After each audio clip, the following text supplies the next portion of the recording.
EVE Online in 2024 is going to bring some of the most interesting and unique content I've seen in recent memory. Let's break down why you should care about this lovely roadmap that the devs have given us. So if you want the best EVE news, you came to the right place.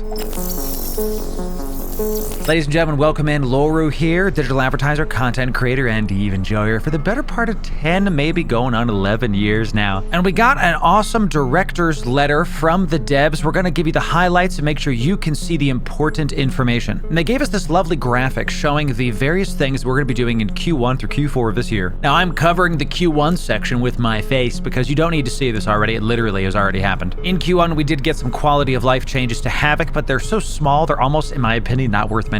The big ones that we got to look at are the summer expansion in Q2 of this year, and also the winter expansion in Q4. Now, this continues this trend of CCP giving us these really nice medium-sized updates sprinkled throughout the year, letting us experience the content, let the metas rise and fall, let the dust settle, as it were. Now, we could speculate about the summer expansion, but we actually have some notes from the devs themselves about what's going to happen during the summer. And the first one's a big one, y'all. In the summer, we're going to be getting new resources in null security systems.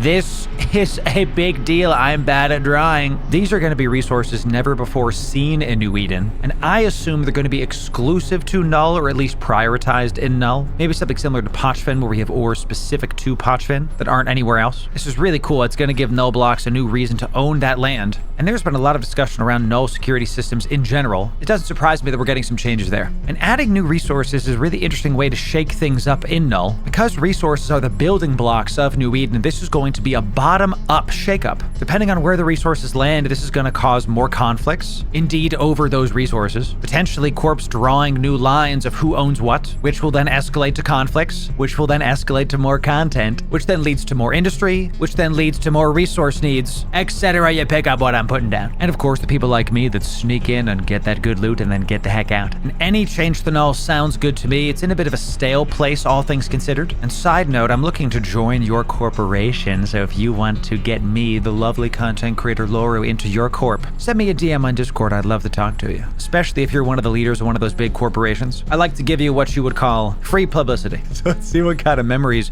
we can make in 2024, huh? But changes to null are not all we're going to get in 2024 in the summer expansion. But that's not all we're going to get with the summer expansion Q2 of this year. We're also going to get to design our own player-owned ship skins. Hello? The Loru Gaming Proteus skin is finally going to be a reality. Make it look like a Harley or something. The deepest blacks, the reddest reds. Yes, please, CCP Games. Sounds really awesome. Now, I assume there's certain places that these skins can't go to. No adult content, no hateful things, blah, blah, blah. All the normal stuff. We are adults, after all, playing EVE Online. But this is a pretty awesome change, because one of the biggest differences between EVE and other MMOs is because when you get a new piece of gear in World of Warcraft or ESO or all those other games, you can see the difference on your character. New armor, new shoulder pauldrons, all that. But in EVE, not so much. So this is another way for you to feel like this ship is yours. Indeed, having more ownership over the game that we call home. Now, if we scroll down a little bit in the director newsletter, how we're going to be making these player-owned skins is using the Skinner system that we saw come out in the Viridian expansion. This was primarily used in stations, and that's going to get extended to ships. Ladies and gentlemen, I'm just going to read this as is because it's that exciting. Pilots will have the opportunity to share their skin designs, makes sense, and to sell their custom manufactured skins for Plex.